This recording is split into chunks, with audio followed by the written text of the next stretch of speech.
See you, Gail. So just next up, Dr. Kathy Biebelman. And so this is a continuation of us hearing a little bit about some of the very, very good work that goes on around the place and behind the scenes that we don't get appraisal of. So this is about the landslide framework. So Kathy, great to see you, and I'll hand over. Kia ora, thank you for that. I'd like to introduce a little piece of work that Auckland Transport has been focused on for the last 16 months.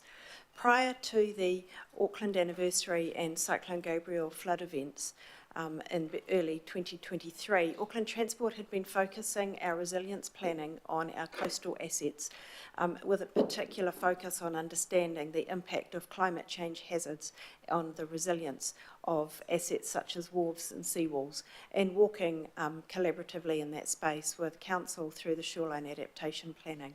However, with the events that we endured early in 2023, it posed a unique opportunity for Auckland Transport to capture the data associated with approximately 2,000 landslides and to begin our resilience planning for inland hazards.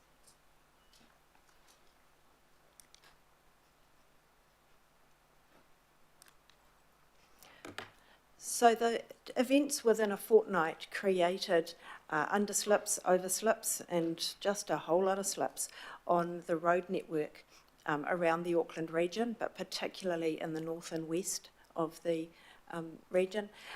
We utilised the detailed data that we were able to capture as a result of those events and through the response and recovery processes to look at building a framework that would allow us to evaluate and hopefully predict the susceptibility of our road network to landslides in the future.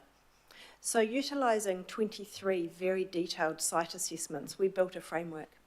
We then refined that framework on the 2,000 slip site data packages that we had collated.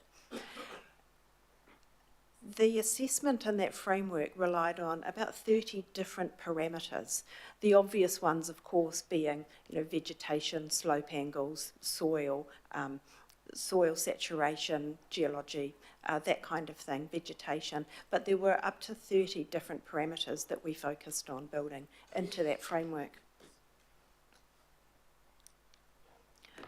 What we then decided was we would cut the Auckland road network into 25-metre transects and look at the risk of landslide along every 25-metre section. And that is the first slide you see there. We then went a step further and broke it into 12.5-metre sections. So that's almost 8,000 kilometres of road network broken into 12.5-metre transects. You can see the density of the thin red lines in the second graphic showing the detailed evaluation that we took along our network. Those dark red lines running almost vertically are actually geologic faults we identified through this work, particularly in the Waitakere Ranges. And we look very closely at where those fault lines intersected our road network. 30 parameters at 12.5-metre section over almost 8,000 kilometres of road is a lot of data. We didn't do that using a spreadsheet. We decided to employ artificial intelligence, and using a small technical specialist company, they sent this work to their Vancouver office, who were specialists in artificial intelligence development for cybersecurity. Thankfully for us, this could have been a very large project, but they decided they've never done it before, and it was sufficiently interesting that they'd do it for almost no cost. So Auckland Transport supported them with the provision of detailed digital data coupled with LiDAR data for the road network in Auckland, including our rural network. This was then processed using an AI program that they developed in Vancouver. We then asked them to convert it to a GIS layer And to calculate or estimate the risk as a factor between 0 and 1, 1 being high risk, and we've coloured that red in our GIS layer, and down to the very low risk being a blue. So now we have a GIS layer of our road network with areas predicted to have high susceptibility to landslides, based on the 30-odd parameters that we evaluated every 12.5 metres. This is a really cool bit of work. We are really excited about it. Okay, I'm holding it in. The work is still in development. The data file is enormous. We are working at the moment to break it into geographic parts of our region, possibly even down to local board boundaries, so that when we load it into our GIS layers, it's not taking half an hour to load because of the processing capacity in our systems, that while it loads the whole region, hopefully it will only load a small section that you're interested in at a time. As we progress this work, we are now in the process of ground truthing the predicted susceptibility. The AI system predicted with a 93% accuracy. We'd like to get that to 95. And so utilising existing landslide data that is held within the National Landslides Database and site visit and testing work, we are now looking at moving that accuracy of prediction up to 95. That work's in progress, and we hope it will land about the middle of next year. In the meantime, we're still using the information. And so this is supporting our decision making in a number of ways. Firstly, we've talked to the Auckland Emergency Management Unit, and they are very interested in accessing this information, particularly when offshore cyclones or significant storms are heading our way. They can then track live storm movement and identify the more susceptible areas of the network that we need to be focused on. We are working with network utility services to identify their critical locations of assets around the region, and then identifying whether access to their critical assets during an emergency event might be compromised by landslide susceptibility, and we can work together to reduce that risk. Thirdly, we're looking at how we use this information to improve our network, in particular ensure that our road network is open for residents and our bus services who rely on it. We're doing that by identifying the top risk factors of those 30-odd parameters we've evaluated. And if the top 3 contributing factors are within our control to manage and reduce, then we will look at programming that as forward works. It might be diverting an overland flow path through that piece of road. It might be altering some vegetation or the slope. There will be aspects of risk that we can't change. For example, the road runs through a fault line. That's not something we're able to alter. But where we can, we will look to, through our Forward Works program, look to implement improvements and reduce the risk of landslide susceptibility. But more than that, it offers us the opportunity for long-term resilience planning on our network. This provides us an information for working with our communities, particularly rural communities around Auckland, where we may have 5 or 6 red sections of road that lead to a small community of, say, half a dozen houses. If we know that there are many slips likely to occur on that road, and it's going to be very expensive to repair those in the future, it allows us the opportunity to work with council and those communities to identify either an alternative route or an alternative way of accessing those properties. There will be situations in the future that we cannot afford to fix. If we have more storm events, and they are predicted with the increasing intensity of our climate change hazards, there will be areas on our network that council will be asked to make funding decisions on, along with NZTA, Waka Kotahi as a funder, to look at what can we afford to protect. And unfortunately, given the funding envelopes that we all work within, we won't be able to meet everything on everybody's wish list. But this will help us forward plan and be aware of what's coming. Thank you. Thank you, Kathy. Okay, so first question up from our engineer, Mayor. Yeah, good stuff, Kathy. I'm probably the only person in here who gets a bit excited about this as well. The common denominator in the majority of fails, of landslide failures, is unretained cuts and unretained fills. And so we make decisions about what we can afford when we build these roads, because we build those roads knowing that we can't afford to do retained cuts.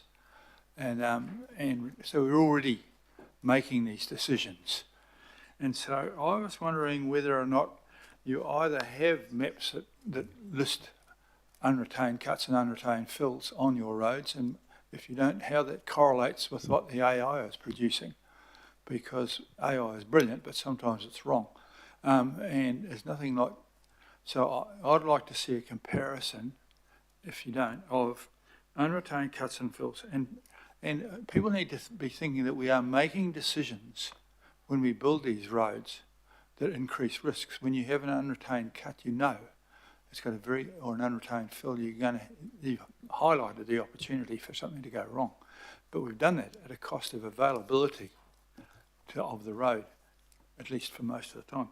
So that was the question about how you're going to use the knowledge of that, whether you're incorporating. And the second one was, in terms of collecting data, I don't know how that nice picture of that unretained fill failure, which was the first one you had, was taken with a helicopter or whatever, but there are drones which will now follow roads. And if you haven't got access to those, I can provide you to access to those. But there are road following drones, and we could set them up to send them along these ones. And if you set them up beforehand, A, we can collect that information, and B, they're the perfect way to go out after a bad storm, because quite often you can't get in. I mean, the morning after the last storm, Councillor Sayers and I watched a bridge disappear. But the drone would have noticed that. So there's two questions. A, what are you doing about the cut things and unretains? And B, do you need help with the drone? Thank you very much, Mr. Mayor. I appreciate the questions. Firstly, a lot of the roads in the Auckland region are quite historic, and they were built decades ago. So whether there was cut or fill under the road corridor is almost a moot point now. The road is there and we need to deal with it. However, I am aware that in Barry Potter's team they are undertaking some work, and we are collaborating with Ross Roberts' work on looking at the geology around the region, and I believe he is undertaking a cut and fill evaluation, and as that comes to fruition we will connect those dots. So that work is underway. And secondly, thank you for your kind offer of the drones.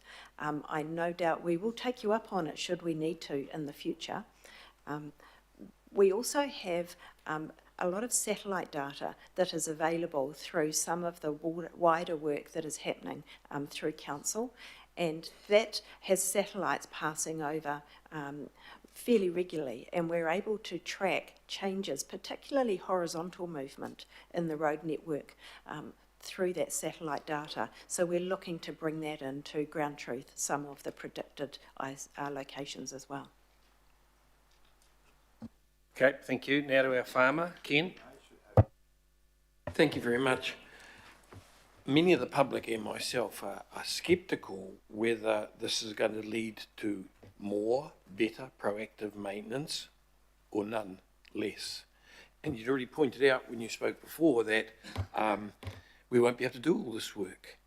So this, and I see here when I was reading through it, 11 million data points fed in, you know, AI is only as brainy as what it's got to work with, you know, where were you drawing all your, you know, how do you expect this to drive your shovel work? Where do you think this is going to lead us to with this? Absolutely. I can give you an example already. Where we have slumping in our road corridor, that we may be seeing cracks or crazing in the surface asphalt. We may choose, and I'm not the asset management expert nor a roading engineer here, but I believe through our Forward Works program we may choose to prioritise or not prioritise that, depending on other factors. This now gives us another layer of information that allows us to go, hey, that cracking is actually just crazing in the asphalt, versus that cracking is now overlaying with a red area on our landslides GIS layer. Actually, it's a potential risk. Maybe we should be bringing that one further up the chain to be considered under the Forward Works program. So all that GIS, etc., is built on a prediction by modelling, is that correct? It's built using LiDAR data from satellites and central government. So that was the foundation of the digital data that underlies the road network. And then the 30 factors that were utilised in the framework development originally were road tested on those 2,000 landslides, so that it was refined in an iterative process before being rolled out. That is what we're ground truthing at the moment. But it says in the report here, when I read through it, there's all sorts of mention of other inputs such as overland flow paths, how they interact, etc., and infrastructure, correct? Yes, that's the 30-odd factors that we consider at every 12.5 metre section of the road. So for instance, when someone goes to get resource consent to build a home now, they have to do a computer model on potential flooding and land movement, etc., out to 2090, and they are forced by council to put their certain criteria in. One of the criteria is for pipes up to 600 millimetres in diameter to be assumed as 100% blocked. Anything from that to a metre is 50% blocked, and anything above that, above a metre, can be considered only 10% blocked. So is our prediction, is our model taken into account that our infrastructure isn't fit for purpose before it even comes up with the model? Not at this stage. So this is early in development and it hasn't landed in our system yet. So this is part of the ground truthing work. And as we build and refine the level of accuracy and information that we feed into it, we will be able to bring in other factors. But I'm hoping in the future that this will be publicly available as GIS layer, so that when people are developing residential properties, for example, this will inform some of that decision making as well. That last question, please, Mr. Chair. Thank you. Julie? One more, please, Mr. One more, Chair, right, crack it along, son. How are we going to, have we got any plan in place of how we're going to test this in reality, be able to make a comparison between the very fancy computer program and reality? That's what we're doing at the moment, is that ground truthing work, where we're sending a small team of geologists out to risk sites to look at what the model predicted, but using those 30 different parameters to check that accuracy. We also have slips around our network periodically throughout the year with heavy rainfall, and we're using that data to firm it up as we go. As I said, at this point it was predicting a 93% level of accuracy for landslide risk. We would like to improve that. Good work. Julie? Thanks. And I appreciate we had chat about this work a little while ago, and great to have it in front of the committee chair. My question is your point about how in some cases in the future we may not be able to rebuild in the same places, which is something I've been raising for a little while. Do we understand what our legal obligations are about providing access to people's properties? Because obviously that's going to have some interplay here where do we have an obligation where, say, a piece of land that a road's been on is simply not going to be there anymore, it's going to suffer from coastal inundation, to find and fund another route? Or, how is that likely to play out, acknowledging it's early days on that? It's very early days. It's not a simple question. Yes, there are obligations for road controlling authorities in the Local Government Act that do require access at certain times. It also gives the powers to stop the road under certain conditions. That aside, our communities and accessing their private properties and businesses and schools and hospitals, etc., is an important part of managing our road network. And we know that with predicted climate change hazards coming at us, sea level rise, coastal erosion, inundation, etc., that there will be roads on our network that become more challenging to maintain into the future. And so we're working with council in that space, with others, Lifelines Group, national entities as well, to look at what are the steps we need to put in place, are there policy decisions, who's leading those discussions at a national level, how does that work with utility providers, etc., to ensure continuity of access where possible for all our communities. Thanks. And so will we get to a point where we're able to have discussions with landowners? I guess I'm particularly thinking of some of those more remote locations where people have large land holdings, of if you want to continue to be able to have easy access, you might need to, for example, build in a different part of your, have your farmhouse in a different part of the farm, look at moving over the next 15 years. Are we going to get to a point where we might be able to have those conversations? Is that something we're looking at? I certainly hope that's the case. That would be the intention moving forward. I hope we have those conversations before they're needed. Yes. That's the uncertain part of the climate change hazards that we're seeing. Yeah, and there'll be a balancing act there in terms of Absolutely. that conversation of if you don't want to move the location of whatever you need to have access, then we may need to look at some kind of targeted rate or some kind of 50-50 to deal with the cost structure. So yeah, okay, thank you. There's also been a recent report just published within the last 10 days, I believe, by the Helen Clark Foundation, looking at private residential insurance, so residential for private property, and that is certainly leading some of the solutions for insurance in the private space, but it aligns very strongly with how we may look at responding as a country to the realignment conversation. Thank you. Greg. Thank you, Mr. Chair. It's pretty exciting stuff for sure. It's just a start, and so well done, especially with that partnership with our firm overseas. That's just wonderful stuff to hear. So yeah, it can only get better. So a couple of questions. One is around, I know we've done it through we could get data on the roading network, etc. Do you think it could be extended at some time around looking at potential risk to property and homes and being at risk and slips into homes and homes disappearing?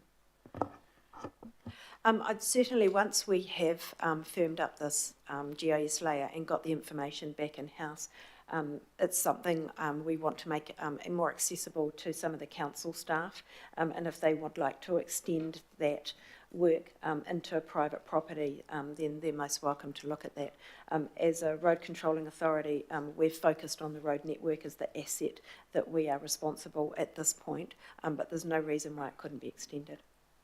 That's wonderful. So my question, getting back to roads, obviously, if one thing got proven, it was if you had a sealed road, it didn't wash away as easily if it was an unsealed one with not without any protections around it. So it's kind of like a stitch in time saves 9. So my questions, there's relationships in the north that we have with Auckland transport staff. Some of them are operational. A guy called Alan Wallace, he'll do all the maintenance of the roads, and Peter Scott will do all the capital works, like e.g. sealing of roads, etc., etc. So it's just sounded to me, so I was just picking up a little bit perhaps on where Councillor Turner was going from, the ability to be able to be, rather than post-event, we know what you could do now, so you've got your alternative route and going out, trying to get those the capital works, rather than the maintenance works, done in advance. So am I correct in hearing that those gentlemen do have access to that data now? Yes, once it lands, but we've already started those discussions. So a lot of the adaptation planning or resilience planning that we do is through our asset management planning work, our Forward Works program and integration of our asset condition data coming through the RAM system and how it all interacts. So this is firmly embedded in that system, and we already work very closely with those teams. I guess this also shows the importance of having those systems in place as well. Yeah, so well done. Thank you. Thank you, Greg. Honey? Kia ora. Your face gave a good impression of excitement on you in terms of developing the framework.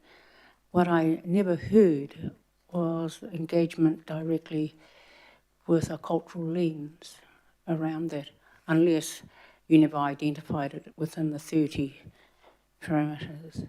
And when it's viewed from a Western lens, I'm not quite sure it captures, especially for mana whenua, the cultural lens that requires to be in that framework, unless it has. At this point, we've had early discussions with mana whenua through the operational hui. We have at Auckland Transport. We've done a lot of work, particularly around some areas like Maraetai and Beachlands, where we've worked with Zaleen and others around the efficacy in the road in that space as a result of climate change hazards that are coming. As we bring this in-house and get it into our system, we will then work more closely with mana whenua to look at road access to areas of iwi significance, cultural importance, etc., to help inform decisions in that area. But that is definitely part of our program. Just to follow up, prior to even placing access into whenua or what sites, it's actually taking a cultural value into the framework. And it's quite difficult when the framework has already been established without that engagement going through.